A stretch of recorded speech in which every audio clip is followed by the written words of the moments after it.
Is to look at Panda's product matrix, and also to have a look at the Aether platform and the Aether migrations that we're doing for customers. This is part of a new series that a new initiative that we've launched from Panda's technical department called Technical Tuesdays. The idea is that we can communicate with our customers and to our resellers the technically relevant aspects of the product, and perhaps without a little bit of the fluff that the traditional marketing material tends to have. We will, in general, choose some topics for these Technical Tuesday sessions, either the most pertinent ones at the time or those that are driven by customer demand. So if you do have a request for a specific topic that needs to be covered, then please feel free to let myself or Clint know, and we'll add it to the list for a future Technical Tuesday session. Bear in mind, we are always happy to do training and that kind of thing with you. So we're not strictly relying on this. It's mostly just so that we have regular availability that anyone from the public can join. Great, so let's get started and let's talk about the product matrix that Panda currently has available. So I'm sharing a document. It's basically the corporate solutions by Panda Security. And there is a little bit of confusion, especially with resellers, but in some cases customers, as to exactly which product they run and what feature sets they have access to. There's also a little bit of confusion as to what we have available in general. So it's quite common for us to encounter a customer who didn't realize we had EDR, or we had web filtering, or you could do general management of your devices using the Panda products. So what I'm going to do now is just do my best to clarify what products, what endpoint products we have available, and what the differences are between them. Great. So starting at the entry-level scale, we have our Panda Endpoint Protection product. This is the base protection product, and it relies on traditional signature-based and rule-based detection of malware threats. Very lightweight product because it leverages the cloud in order to actually make detections. Very cost-effective product because it's got a very basic feature set. And if you're in the market for a simple, easy-to-use and manage and very effective endpoint protection solution, then this is the product that you would need to go for. Now, all of the core protection technologies, so all of the signature-based detection technologies are common across both of the endpoint protection products, as well as Adaptive Defense 360. So your anti-malware capability is largely the same between the various products. The only exception being the adaptive defense technology, which I'll cover in a bit more detail. The second product, and this one is a very common sort of upsell for us, is Endpoint Protection Plus. The main difference is that Endpoint Protection Plus includes anti-spam for Exchange, on-premise Exchange, as well as web filtering for devices. So if you or your client requires web filtering, which is a very useful feature, it helps the client get a return on their investment, then Endpoint Protection Plus is what you're looking for. We then switch over to the Adaptive Defense family of solutions, and those of you who have been chatting to us regularly will know that we're all about Adaptive Defense at the moment. Adaptive Defense, as far as we believe, is the future in terms of endpoint protection technologies. the key takeaway from this is Adaptive Defense is an EDR solution, or an endpoint detection and response solution, which is effectively a new class of detection technology. Effectively, what Adaptive Defense does is endeavor to classify all running processes on an endpoint using our attestation service, and by having complete visibility of the endpoint, we're able to make a better judgment decision as to where and when we need to isolate suspicious applications. So far, we have seen fantastic uptake in our Adaptive Defense product family. There's definitely a huge demand for it, especially in the corporate sphere, and there's definitely pressure from the general community to actually switch over to this kind of detection technology. Now, the difference between our endpoint protection technology and Panda's Adaptive Defense solutions is really just in the actual technical implementation. So with endpoint protection, you have a signature-based scanner. It's a real-time scanner that runs on the endpoint, scanning for files, and you still have to run this kind of product or this kind of technology. You still need to be able to scan hard drives or removable media or your mail or files in general. So you still need some kind of anti-malware scanner, and those will, generally speaking, all be signature-based. However, today's latest threats, unfortunately, tend to have a major impact on the network before antivirus vendors have a chance to develop a signature file. So an alternative technology in the form of an EDR solution is what's needed to bridge that 0-day gap. Because that's all we're really worried about, is that 0-day gap where users can get infected by the new malware that's circulating in the world.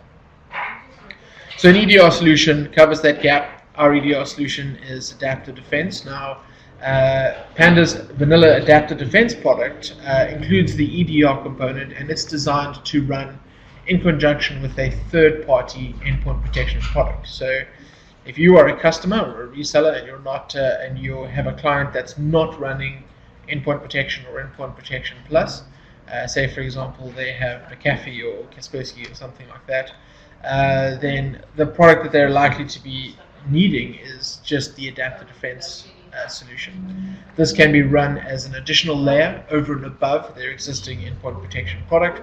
It gives them all the detection and blocking capability, and they can then use that to feed back to their current service provider. Now, what we've done with Adaptive Defense 360 is we've effectively merged Panda Endpoint Protection Plus and Panda Adaptive Defense into one solution, giving you the entire feature set. So you get an endpoint protection scanner and all the benefits of Endpoint Protection Plus, such as web filtering, in addition to the EDR technology and all the benefits that entails. You can manage it using a single deployment from a single centralized console. So it's a much simpler solution to use than running separate products, separate endpoint protection and EDR solutions. Now, running separate products is quite common. We have a lot of potential customers doing that who have endpoint protection strategies that are a little bit piecemeal, where they have one existing platform that they might be locked into for 1 to 3 years, and they're trying to plug the gaps in that platform using a third-party vendor. The main difference between Panda's EDR solution and third-party vendors is our attestation service is managed by Panda Labs. So the administrative overhead of the day-to-day admin of the platform is mitigated largely by Panda Labs' involvement. So this means that you're freed up for your general network maintenance tasks, as opposed to spending hours a day or hours a week classifying processes.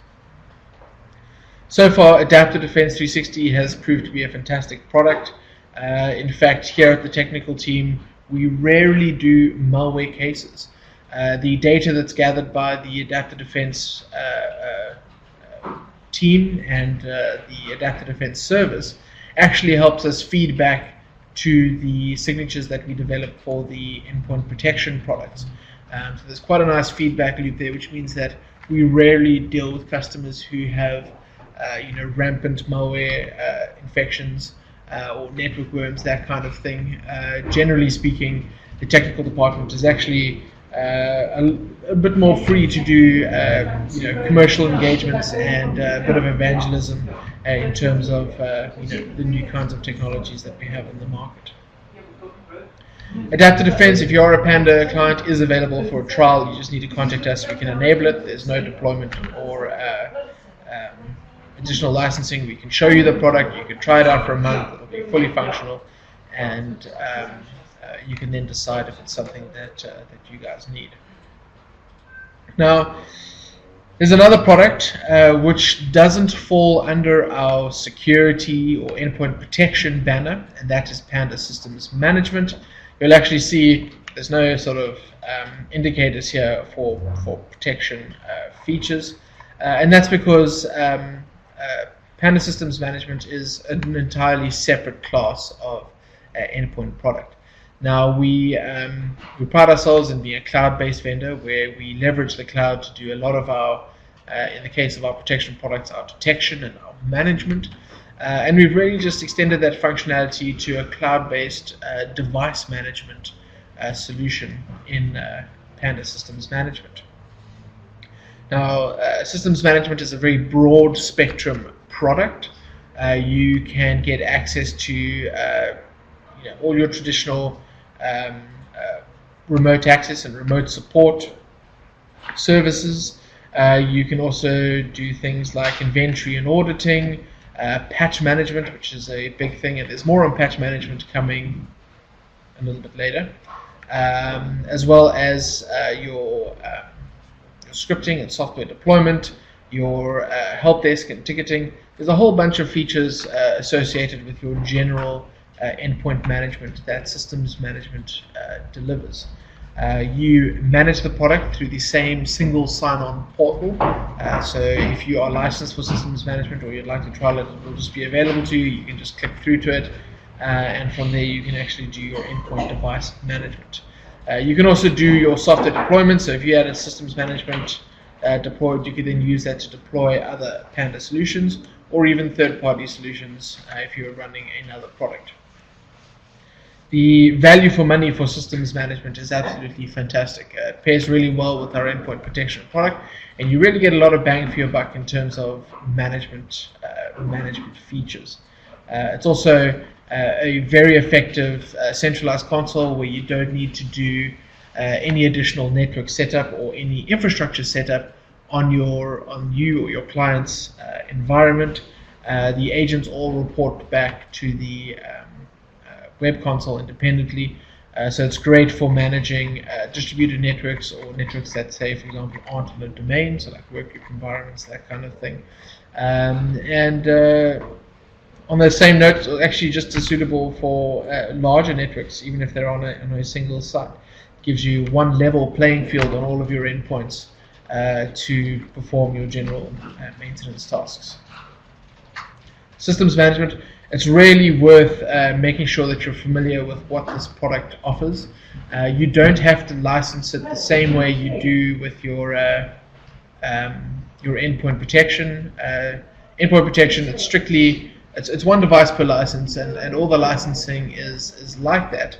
However, you don't have to buy the same amount of licenses between the products. So if you just want to use systems management to, say, monitor servers, if you want to do uptime monitoring or monitoring of the your available storage, that kind of thing, you can actually just get a handful of licenses for just monitoring those devices.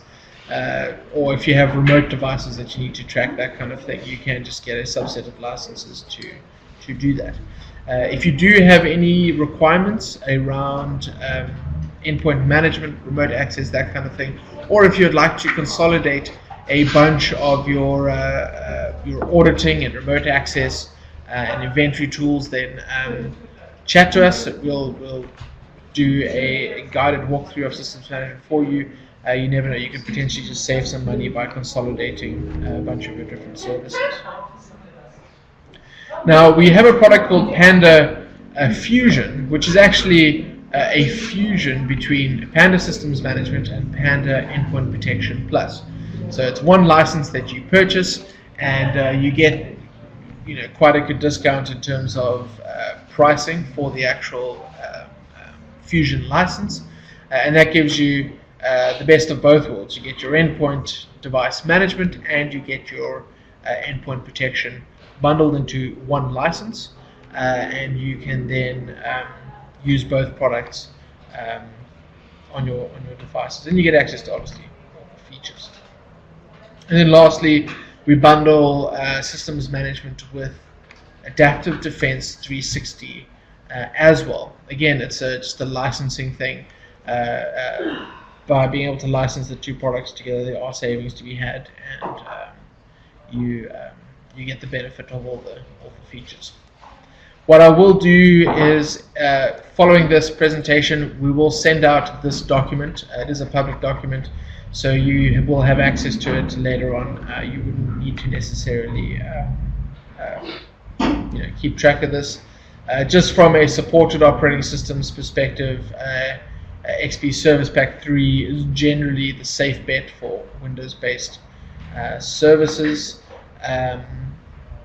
The Linux support is just worth noting. I am going to talk about our Aether migration. There are one or two changes there, but I'll cover that at a later stage. And if there's any questions, let me know. Right. Now, I did mention that patch management was part of systems management, but if you are an endpoint protection customer, you can actually get a patch management module for your protection product. Now, you do need to be on our Aether platform to do this, and if you're not on our Aether platform, we are migrating at the moment some of our clients, and we will be doing automatic migrations in the beginning of 2019, so you can expect that to happen.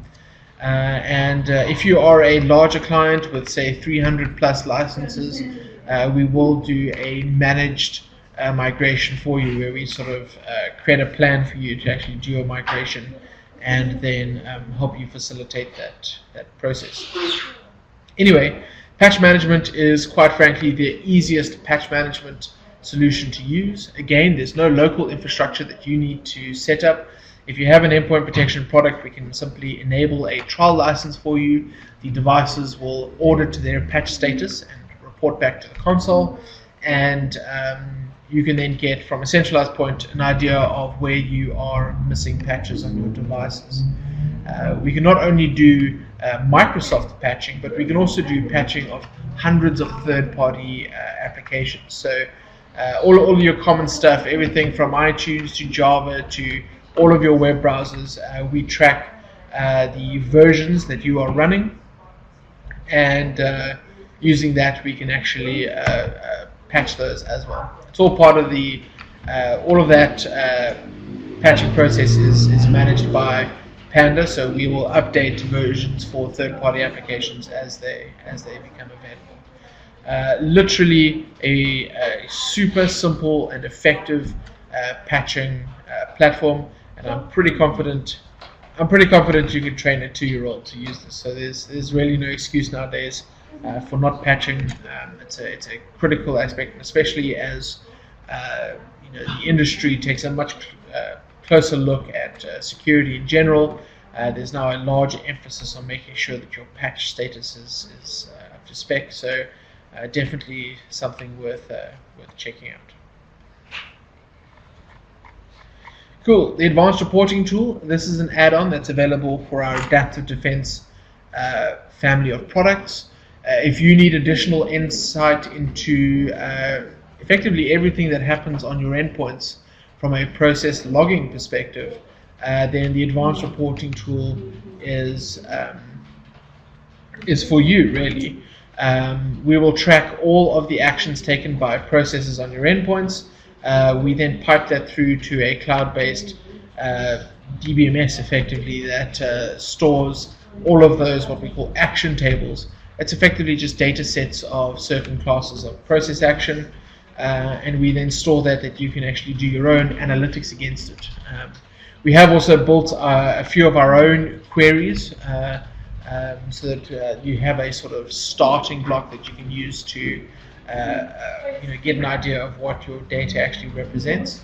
But the idea there is that you have access to it in a centralized place, and you can do your own, be it threat hunting or usage modeling or whatever else you'd like to do using the platform. It's really just limited by your creativity.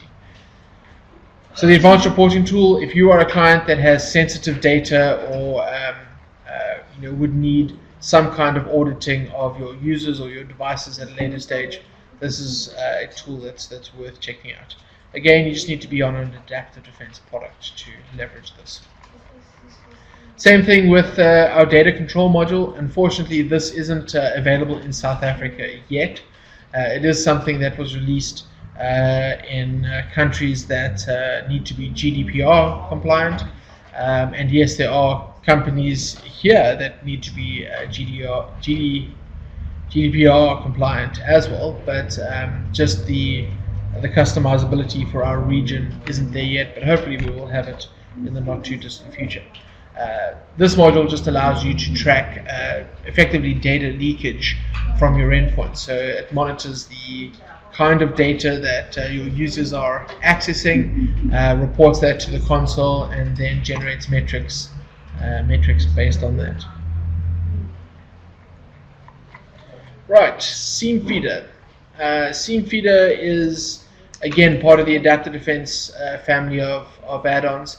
The data that you would have access to in the advanced reporting tool, you can actually access directly using our Seam Feeder module, and this is if you would like to download that data directly to a Seam platform that you are hosting. So if you want to incorporate, for example, endpoint process logging along with your firewall and network logs in a Seam platform, you can use this module to do so. It's a fairly inexpensive add-on to the actual Adaptive Defense licensing. We do support the most common file format, so compatibility is quite generic across the board, and it's a very easy tool to use if you need to add additional data and insights to your existing platforms. Clients, again, your financial institutions, your medical institutions, that kind of thing, they all tend to run Seam platforms. There are a lot of MSSPs that do so. That'll actually run Seam as a service for their clients. Yeah, there's definitely a application for this module in that kind of environment. Cool. And then lastly, Panda Email Protection. This is the only product that we have that actually isn't an endpoint protection product. This is a cloud-based email scanner. The way I describe it is it's effectively Panda's competitor to Mimecast.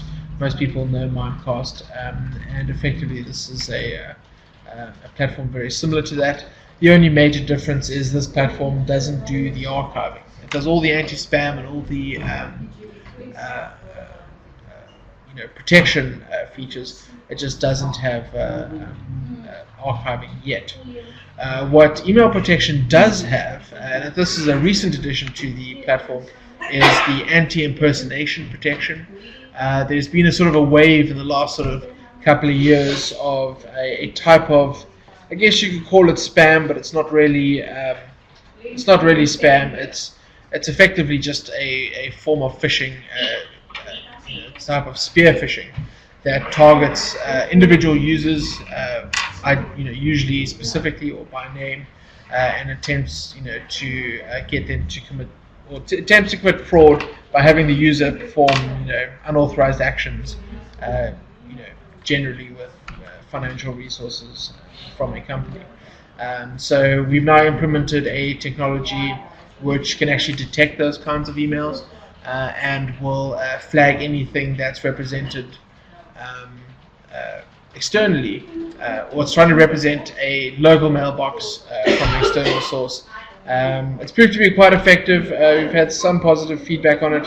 I can't say how wide, this feature's new, so I can't say how sort of widespread it is, but there are a lot of people asking about this technology. A lot of new customers have come to us with this problem, where people are getting spoofed emails and the users just aren't able to interpret these correctly. They're not able to identify when an email actually comes from their boss, or if it comes from someone pretending to be their boss at yahoo.com. So the anti-impersonation protection, if you do have a customer who's suffering from those kinds of targeted attacks, then email protection is the product that they should look at. And they get all the other benefits associated with it, all your anti-spam protection, as well as the user-managed anti-spam, which is also quite an important differentiator, because users can actually get access to what we call the notifier, which is just a little utility that they run on their endpoints that allows users to manage their own spam, so they can see what mails are being blocked, and if they would like to free those mails, they can do so, or if they would like to block other,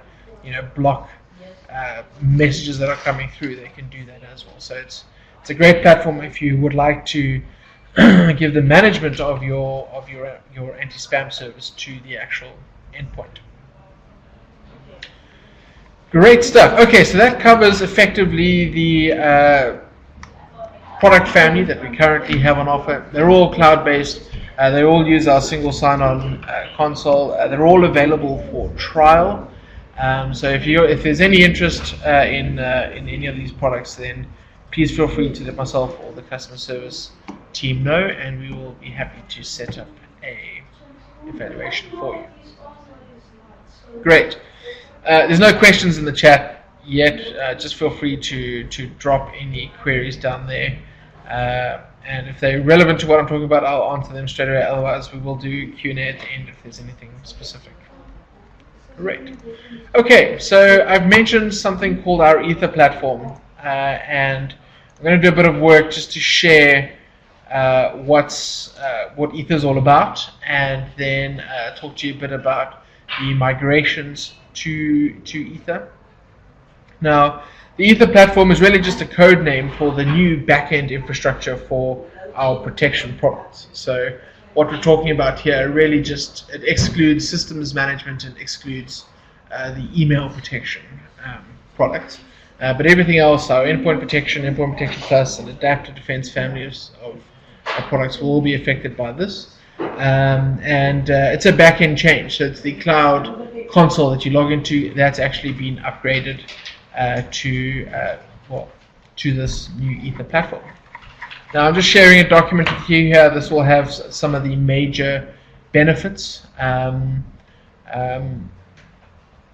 Little bit fluffy because this is a data sheet for marketing purposes, but it does a good job illustrating what changes we've made. Big changes to how we've handled reports. So those clients who've already migrated to Aether or are going to migrate shortly, you should see a lot more detail in the reports generated by the Endpoint Protection product. Greater management of your devices. So there are advanced filtering options and grouping options, as well as granular settings management. This was a big thing.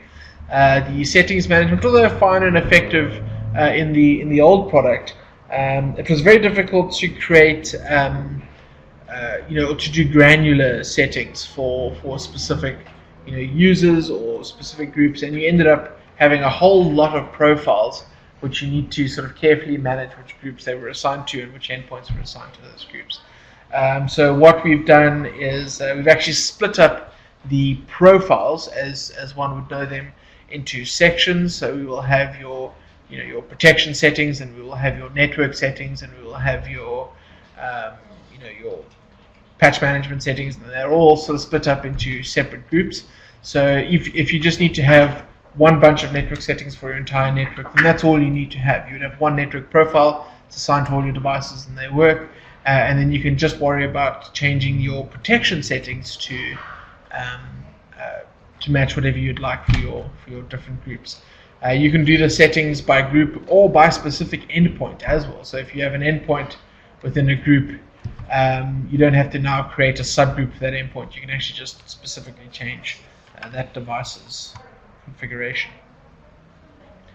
Another major benefit is in the communication infrastructure. So communication, because we're cloud-based, it's a really important part of the product, and how it works and how it reports to the console is sort of critical to maintaining the integrity of the protection solution. So we've revamped that entirely. We have a new Panda Proxy, which we've implemented. We had an old Panda Proxy, which was basically you had the option to use a centralized device to do common communication, so updates and upgrades and that kind of stuff. It was okay, but it wasn't fantastic. It was quite a crude system. Now what you can do is you can actually dedicate a specific Panda host to facilitate all of your Panda communications. So things like queries to the cloud for malware or updates or changes to the actual endpoint. You can actually funnel that through to a dedicated Panda host.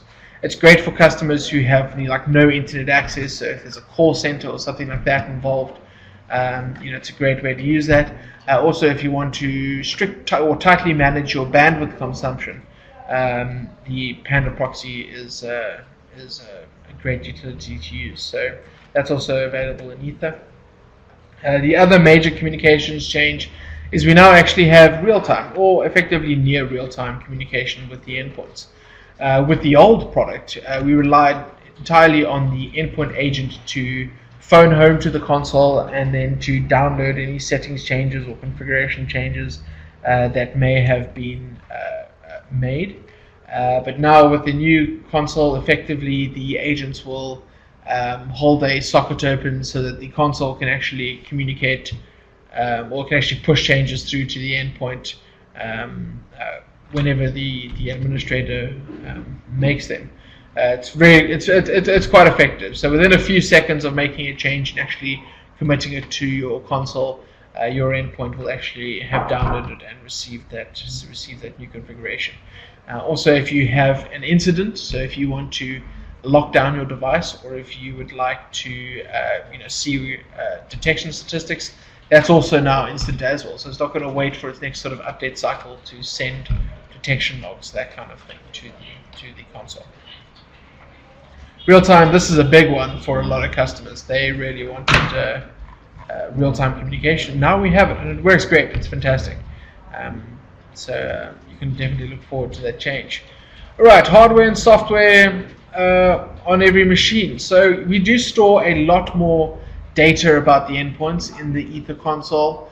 The hardware and software statistics really are just there to facilitate the filtering module that's built in. So you can now actually, using the filters, ask questions of your network. So if you want to see all devices that have a specific vulnerability, maybe they've got an updated version of Java or something and you need to get that patched ASAP, you can actually create a filter for that. It'll show you which devices are there, and if you like, you can use your patch management to patch that, or at least you would have a good list that you could use to implement your upgrade of the actual version. There's also some statistics, so you can actually monitor like CPU and memory usage, that kind of stuff. In a security context, I'm not really sure what the application is, but it is available, and we are going to have other services in future that will leverage that. There are some tech specs here. Oh, there's one cool feature which doesn't get a mention here. I don't see, and that's the ability to isolate devices. And this is a cool feature. At least it's a feature that I think is pretty cool because it's not something we had before. But what you can actually do in the Aether platform is isolate a device from the rest of its network. So if you did have a malware incident that you needed to deal with, traditionally what you do is actually take that device off of your network, plug it in via wireless 3G or some other kind of network, and then do your analysis and disinfection that way. Well, on the Aether platform, there's actually an option for you to isolate the device, and you can do so in real time. So you can actually, as long as the device is on, you can click on the button, and it'll effectively firewall it off from the entire network, except for communication to and from the Panda console. So the device won't be able to access any local resources, won't be able to browse the internet. It'll only be able to phone home to Panda's console. You can then perform some disinfection actions, and what you can do is when you actually isolate a device, it gives you an option to run specific applications or to exclude specific applications. So what you would do is enable, say, TeamViewer or VNC or whatever remote support utility you're using, and the isolation feature will allow that as well. So you can isolate a device, remote in via TeamViewer or whatever it is that you're using, perform whatever remedial action or maintenance task you need to do, and once that's done, you can actually unisolate, de-isolate, or allow the device again, and it'll rejoin, in inverted commas, the network. So it's a really cool feature. It's definitely something that people aren't aware of, and we will be covering it in a future Tech Tuesday session. Specs-wise, in terms of minimum requirements for Ether-based products, Service Pack 3 instead of Service Pack 2 for Windows XP. So the old platform, if you, for some reason, still have XP SP2 devices, I guess you need to take note of that. Server 2003, I believe we're losing support for this year, next year. So I'm not sure how long this will still be around. We generally do try to support all the operating systems well past their sort of expected lifespan. So that should be fine.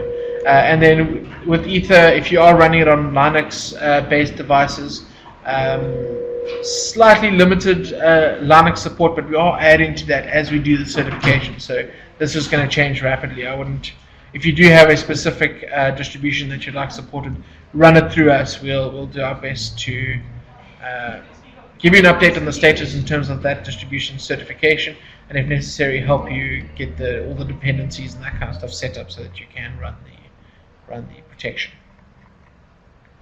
Great. So that's what's coming with Aether. Now, in order to get access to all of these features, you need to do a migration. And the migration is quite a simple task. I'm going to share a presentation here. There we go. Now, we at the moment are manually facilitating migrations to the Aether platform. I'm just going to go through this presentation just so that you can actually see some of the major key points that you need to sort of take away from. It's going to make me click through this stuff. We've already covered the advantages, the real time, that kind of stuff, getting access to the additional add-ons. That's pretty important. We've already done a whole bunch of clients. This is not endpoints, this is actually clients. And generally speaking, it's quite a smooth process. You do not have to do like a new deployment. What will happen is it's handled effectively like an upgrade, going from one version to the next. Now, there is some criteria that's going to limit the migration. So protected customers, that's for you, Byron. We are working on that. That'll hopefully be early next year. Grace licenses, this is in green. This is if you have some sort of licensing issue, i.e. you're over licensed, or if you're under licensed or something like that, we can sort it out with the Grace licenses, but we are going to have to just make sure that you have enough licenses to cover the old endpoints and the new endpoints. But that's fine. We will sort that out. If it's not a major thing, it might just take it like an extra day or something to sort that out. The remote control feature, something I didn't talk about much, and I'm not really sure what Panda's sort of angle is on this tool, but some customers have the remote control, which is basically a remote access add-on, which is actually an add-on to our old platform. A little bit in the dark as to when this will be available for Aether. We only have a handful of customers on it, but if you do have our remote control, that's also going to sort of limit your migration to the Aether platform. We'll have to wait till we have remote control on the Aether side before we do that. Cool. Automatic assignment of licenses. This is for partners. In fact, both of these are for partners. We will detect this at the time of the migration, so we will alert you just to disable the automatic licensing from there. Okay, so this is a big one, IP address grouping. The Aether console itself, we've actually done away with grouping by IP address. So now in the Aether console you can do the filter grouping, which is a new sort of grouping method. You can then do Active Directory based grouping, or you can do like a manual structure. So if you are using IP based grouping, we would actually ask you just to change that either to the AD or to the manual structure, so we can migrate you over. More than one AD root group, yeah, this is a limitation. We will pick this up if you have multiple domains. So if you're a reseller managing all your customers under one console, yeah, it's going to be a fun time. But we can pick this up before the migration. In fact, all of the limitations we do an audit before we migrate you, so we can actually tell you how many devices are going to be moved over seamlessly, what limitations there are, and that kind of thing. Blacklisted devices, that's a licensing thing. We can sort that out. White labeling, I don't know if that applies to this group, but if you are using a white labeled product, then yeah, there's a bit of a change there. White labeling, co-branding, similar story. Okay, so the proxy server and the repository. This is something that has come up with clients, and it comes up quite often. There are a few scenarios around this. One is if you are currently using the old proxy service, what you actually need to do is temporarily bypass that. So you do need to, during the migration phase, which is only a few days, give access to the Panda console, direct access to the Panda console, so the endpoints can update the new policy. The configuration or the nature of the configuration of the old proxy service isn't actually compatible with the new one, so we can't just move the settings over. It's not going to be effective. So we do need to sort of change that. Again, we will detect it if it is enabled on your side. However, once you are on Aether, I would strongly suggest you take a look at the proxy service. I think it actually works really well now, so we would highly recommend users endeavor to use that if necessary. Older versions, so if you're on a really old version, 7.65, there's really only a handful of customers in this scenario. We will need to upgrade you to a later version. Okay. Larger clients, it says 500 licenses here, but we do 300 plus licenses. And in fact, if you want to manage migration, we'll do it for you, no problem. Okay, so Mac, Linux, and Android. Okay, I'm going to skip through these because there's Android and Linux. Okay, there it is. These three operating systems, what we've done is, in the old platform, we actually integrated third-party protection products with our platform. So we licensed third-party Mac and Linux protection to integrate into our console. It works effectively the same way.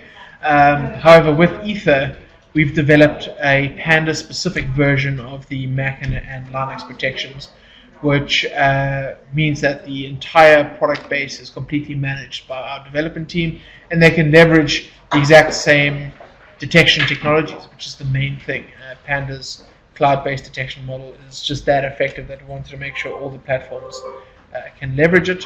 But that does mean that there is a compatibility between the traditional platform and the Aether platform. So if you're running Macs, or if you have some Android or Linux devices, unfortunately those will need to be migrated manually. You just uninstall and you reinstall with the agent from the Aether console. It's not a big job. We will handle it before we do your migration. We will have a look at how many devices you have, and if necessary, if it's a large amount of Macs or Linux devices, we'll do the migration plan thing that we set it to do. Okay, something that's worth bearing in mind is your actual protection level stays the same. We're talking about upgrading the management platform of the product.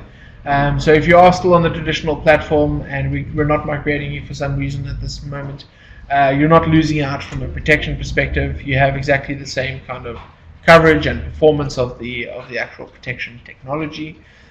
So don't worry about that. We will, however, in the first part of next year, get your migration underway in some form or another. So, yeah. Cool. Sales implications.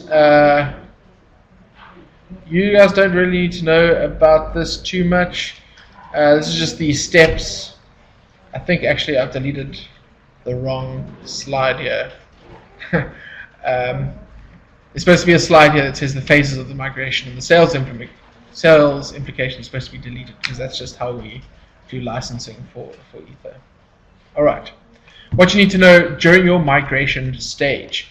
Migration happens over a few days. It's 3 or 4 days, which is enough time, generally speaking, to get, your endpoints will phone home to the console at some stage during that migration period, download the policy, which will get them to upgrade their agent to the new Ether agent, and the Ether agent will actually just phone home and integrate with the new Ether console.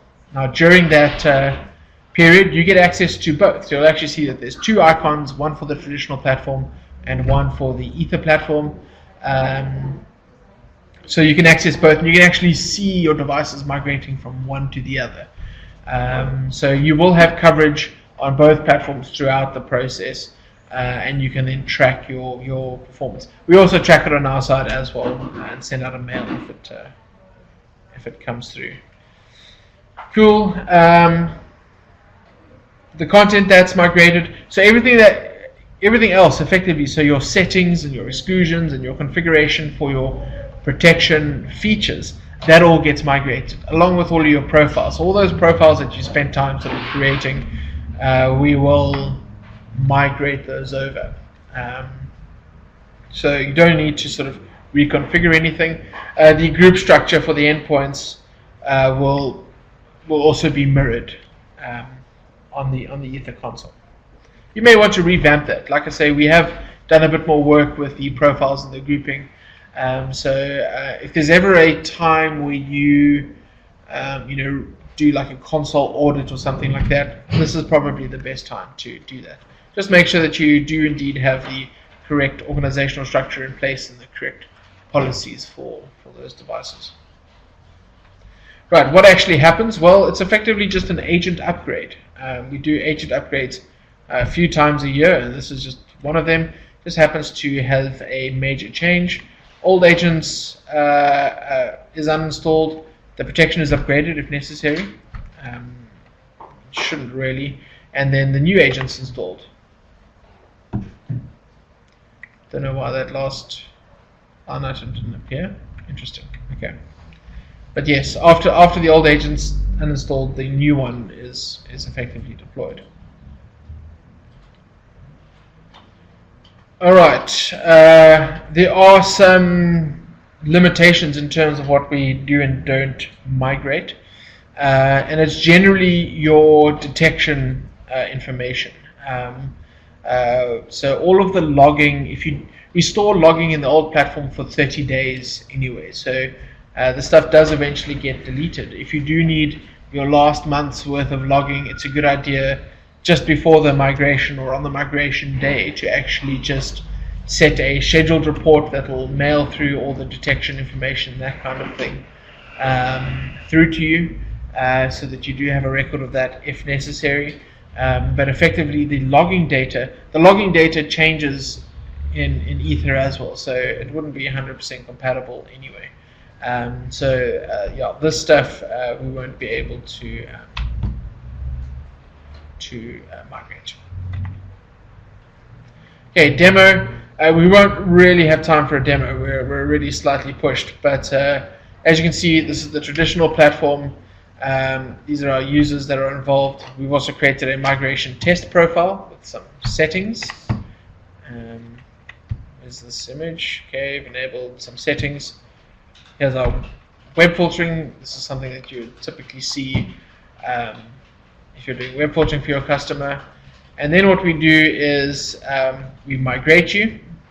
You get access. This is the 2 consoles. So you'll see the one on the left is the new one, the adaptive defense on Ether. And it actually says on Ether. It will do so until we've completed all of the migrations.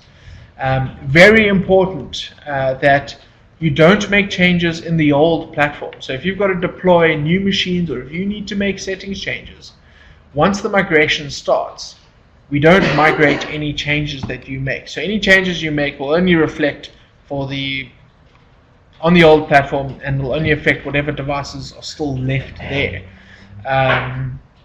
So once the migration started, make sure you log in and download a new agent, because that's what you'll need, and from there, make your settings changes and do all of your new actions in the new Aether platform. I think that's very important at this stage. And you can then track. You'll actually see when you log into the old platform, it gives you a nice warning to say, you're being migrated. Don't make any changes.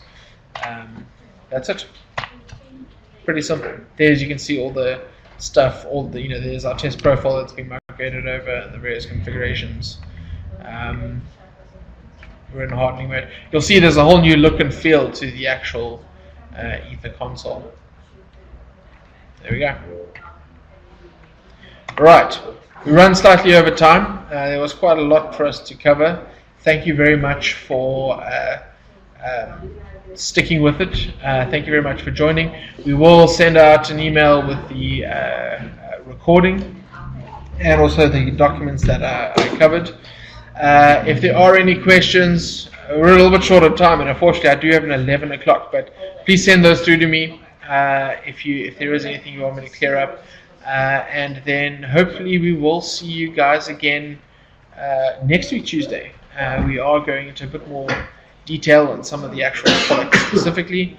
And if there is something that you'd like me to cover for next week, then again, let me know. Excellent. All right. Thanks again, guys. Look forward to seeing you again next week.